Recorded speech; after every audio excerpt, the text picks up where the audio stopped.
24টা এতটাই বিতর্কিত হয়েছে, যার মানি ব্যাগ ছিল না পকেটে, তার মানি ব্যাগ শুধু হয়নি, তার বিশাল অফিস। এখন নির্বাচন করে শেখ মুজিব তৃতীয় শ্রেণীর থেকে 1 নম্বর নেতা হয়েছিলেন 70 সালে। এখানে দলগতভাবে নিষিদ্ধ করা হয়েছে, কোনো রকম মানুষের কষ্ট হয় এরকম ভাবে গাড়ি নিয়ে মিছিল করা যাবে না। আমাদের ছাত্র সংঘ সর্ববৃহৎ ছাত্র সংগঠন, এই প্রজন্মকে আমরা জানি।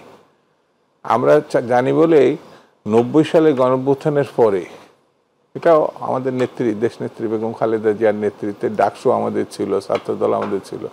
আমরা সেই সময় জানতাম যে শেখ হাসিনা কলকাতার বিমানবন্দরে বলেছিলেন সাংবাদিক প্রশ্ন 10টা সিট পাবে, বিএনপি বেগম জাদের 10টা। তা আমরা জানতাম আমরা জয়লাভ করব, কারণ আমাদের সঙ্গে মানুষের যোগাযোগটা ছিল।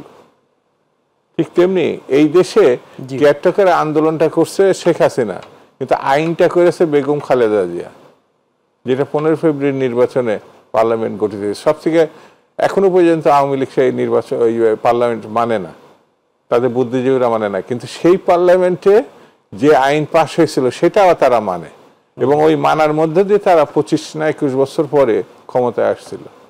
বেগম জিয়া এই দৃষ্টান্ত রাখছে, ক্ষমতা ছেড়ে বিরোধী দল হয়েছে, নির্বাচনে পরাজিত হয়েছে, কিন্তু তারপর এটা মারছে। হাসিনার মতো পালিয়ে যাওয়া লাগে না।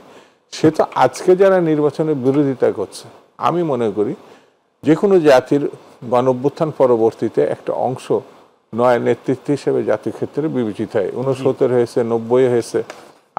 আমি ব্যক্তিগতভাবে ছাত্র রাজনীতি থেকে আসা তো, যে 90 ওই কিছু 24-এর পরে বোধহয় একটা আসবে, কিন্তু 24টা এতটাই বিতর্কিত হয়েছে, যার মানি ব্যাগ ছিল না পকেটে, তার মানি ব্যাগ শুধু হয়নি, তার বিশাল অফিস। এখন যে বাসে করে বাড়িতে যেত, সে এখন 150-200 গাড়ি নিয়ে যাচ্ছে, যেটা আমাদের রাজনীতিতে ছিল না। আমাদের এখানে দলগতভাবে নিষিদ্ধ করা হয়েছে, কোনো রকম মানুষের কষ্ট হয় এরকম ভাবে গাড়ি নিয়ে মিছিল করা যাবে না। সেই জন্য আমার মূল প্রশ্ন হচ্ছে যে, আমি মনে করি নতুনদের রাজনীতি আমার অভিনন্দন জানাইছি তো তাদের, কিন্তু নির্বাচনকে যদি ভয় পায়, নির্বাচন করে শেখ মুজিব তৃতীয় শ্রেণীর থেকে 1 নম্বর নেতা হয়েছিলেন 70 সালে।